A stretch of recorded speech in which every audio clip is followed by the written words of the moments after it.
Lagi daw siyang nanonood sa akin. Okay? At ayos ang mga source mo. Pero halata ka na SMC teams ka. Hindi mo man sabihin, disappointed ka sa pagkatalo ng Magnolia. Okay? Akala mo siguro magiging madali para sa Magnolia ang Northport. Ingat ang Ginebra mo kapag sila ang makaharap sa semi. Baka lalo kang umiyak kapag tinalo ng Northport. Sayang naman ang Manila Clasico. Hindi ako hater mo pero halata kasi. No, peace tayo. Unang-una, sir, wag na tayo maglolokohan dito. No? Ito po ang channel na prangka. Kung nanonood ka lagi, alam mo, kilala mo ako. No? Hindi ko sinasabi na ako'y nasa gitna. Sinasabi ko sa inyo, pagka Ginebra pinag-uusapan, Ginebra ako. Kaya wag tayong maglokohan. Kung gusto mo na friends tayo, wag tayong maglolokohan, no? Kasi galit po ako sa mga manloloko. Kaya nga lagi kong binabanatan ng mga fake news vloggers. Di po ba?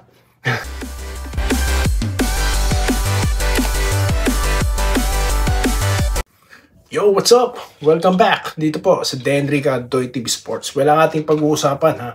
Ito na pong Barangay Ginebra at ang Meralco Bolts. Okay? Ready na po ba? Or masusweep ba? Okay? Ito po ang ating game prediction at checklist. Okay?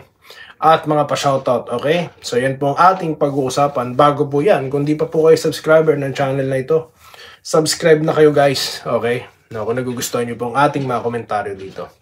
Okay, so yun na nga po, no? Ang Barangay Ginebra po, tatangkain na tapusin na ang serye, okay? Tatangkain, ha? Na ibili ng ticket ang Meralco papunta ng Bora. So, ano po bang aasahan natin dyan? Ano po ba ang prediction, okay? Kasi nga po, nung kinausap, no? Ito pong si Luigi Trillo, both offense and defense daw po, talaga pong nagbago ang Ginebra. Mas lumakas pa daw, no? At sa kabilang dako naman po, kahit na si Troy Rosario, na limitahan dahil nga na foul trouble, ano po, siya po kahit pa paano nagkaroon or nagtala, ha, ng 8 points. Sabi niya nga, kung siya daw po, tawag dito, hindi na foul trouble or kung mas matagal siya sa court, mas marami pa siyang magagawa. Okay?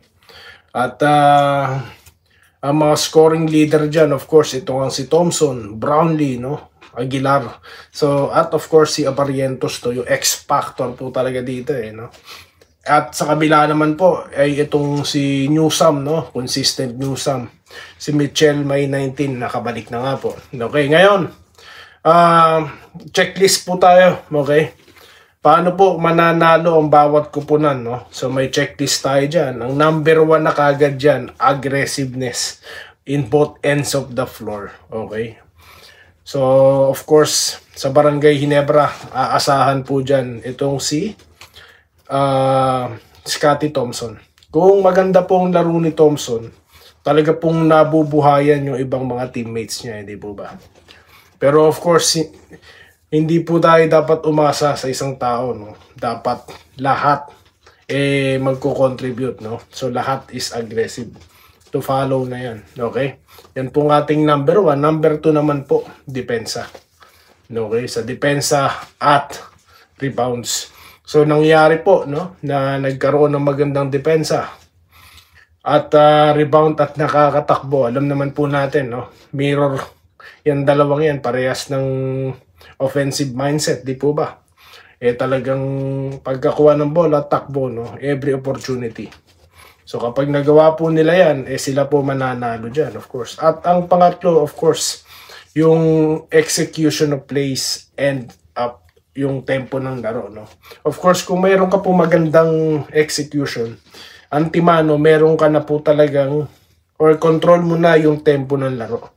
Di po ba? So for sure, marami pong mga nakahandang dyan, yung bawat coaches, no?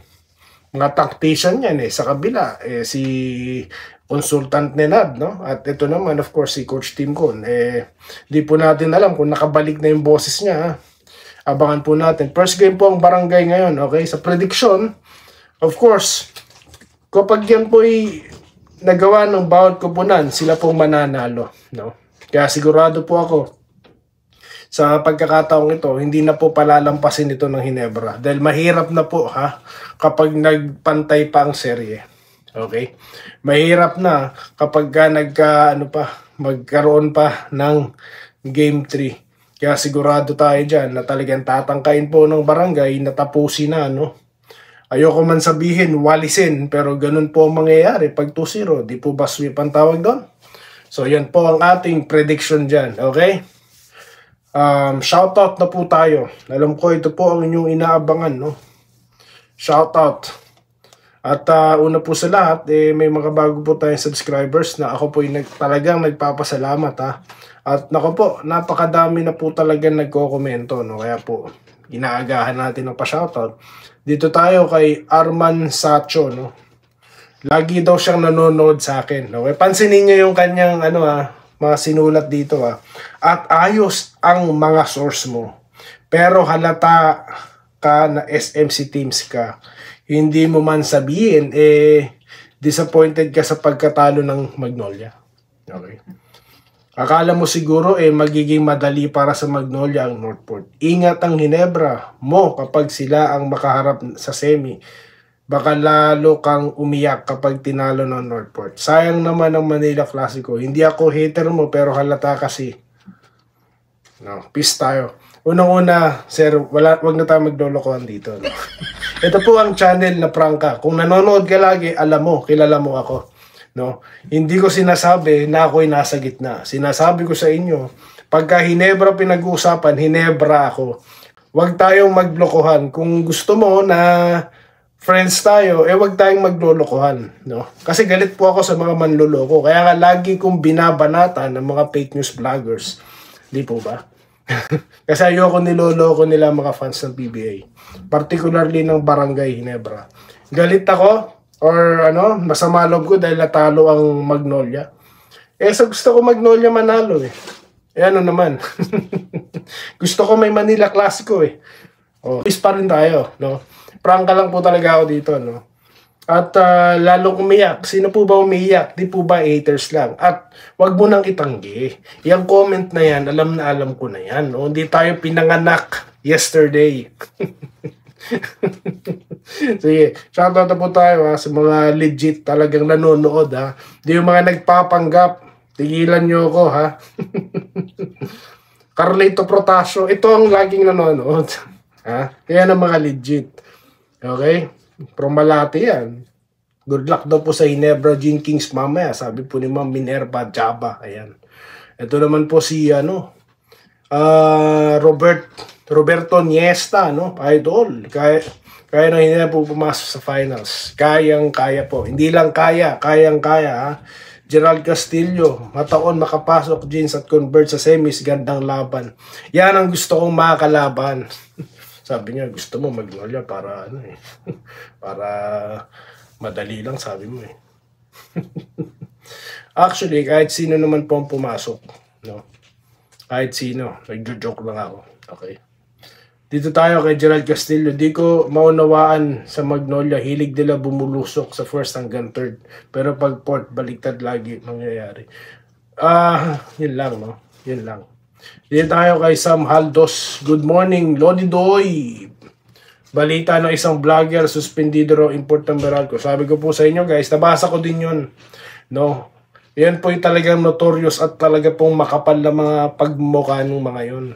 At marami po kasi silang nauuto, Sabi ko sa inyo, share nyo na po itong itong YouTube channel ko. Marami po silang nauuto.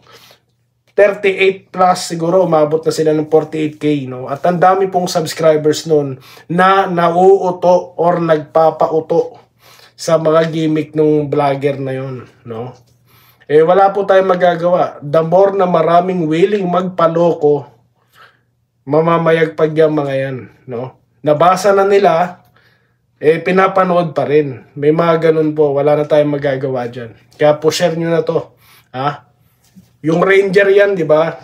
If I'm not mistaken, correct me if I'm wrong, yun yung basketball Ranger, di ba? Yung maraming subscribers, na marami ring, content na ganyan. Anyway, dito tayo kay Andresito Alantason. Good morning. Manila, wala na nga Wala na. bago naman, iba naman, no? Okay yan, Northport, good luck, ha? Edwin Dubibar, good AM, Ginebra versus Northport, sana. Wala pong sana. Yan po yung scripted nga, di ba? Inis sa script ni Doy, yan na yun. Sakyan natin yung mga script ng mga hater. Rodante Sabida, si Butler, sir, ang laro niyan, point guard, kalaruan ni Chris Paul, talaga. Rodante Sabida, pantapat sa semifinals. Ito, Ginebra, Northport, TNT Converge, gandang laban. Yes, magandang laban talaga yan. Pelmar Aquino, nag-good morning, Shoutout po kay Sir Florencio Pagtalunan Jr. Kings, last SMC team standing na lang. Sir Doy, go for the win tonight. Yes, tapusin na yan. Bigyan na po ng ticket yan. Papunta ng Boracay, ha? Naku po, gagalit ang mag-unsubscribe na yung mga Meralco fans dito. Okay lang po, wala po tayong magagawa. Sabi ko nga sa inyo, minsan po sa buhay natin, kailangan natin ng may paninindigan. Shoutout po kay Mr. and Miss Kiles, kay Sir Ramil Gonzaga ng Rizal, ayan. At of course, si Address Dave Cutter, si Sir Asanis Senior, ng Cebu, okay. Mga taga Pampanga dyan, mga taga Laguna, naku, dami. Huwag po magsaselos yung ibang mga taga probinsya, Lagay nyo na po yung mga probinsya nyo para mabanggit po din sa pa-shoutout. Chalvis Conde, may edad na rin daw si Jimmy Butler. Actually, hindi naman talaga ako pabor kay Jimmy Butler, Sa totoo lang, pero wala tayong magagawa, kailangan ng star ng Ginebra, Ginebra, Golden State, nagkakalito-lito na, Baka sakali, mas okay siya kaysa kay Wiggins, di ba? Let's see na lang, Mabuti naman na tinalo na nila ang team ni Lucero. Nasabing alam na alam. Alam na alam, Sabi siguro ng mga taga Northport, hindi mo na kami kilala, iba na kami. Okay? Jemar Cuarte, boss, wala na Manil. Yun na nga, Okay lang naman yun. At least alam ko nanonood kayo. Okay? So yun lang po muna, guys. Alam ko, ilang oras na lang at bakbakang barangay na, Magbabalik po tayo after the game dito lamang sa Dendrick at Doy TV Sports. Muli, maraming salamat po, sa inyong panonood. Salamat po sa panonood. Subscribe na para sa mga susunod na basketball at boxing videos.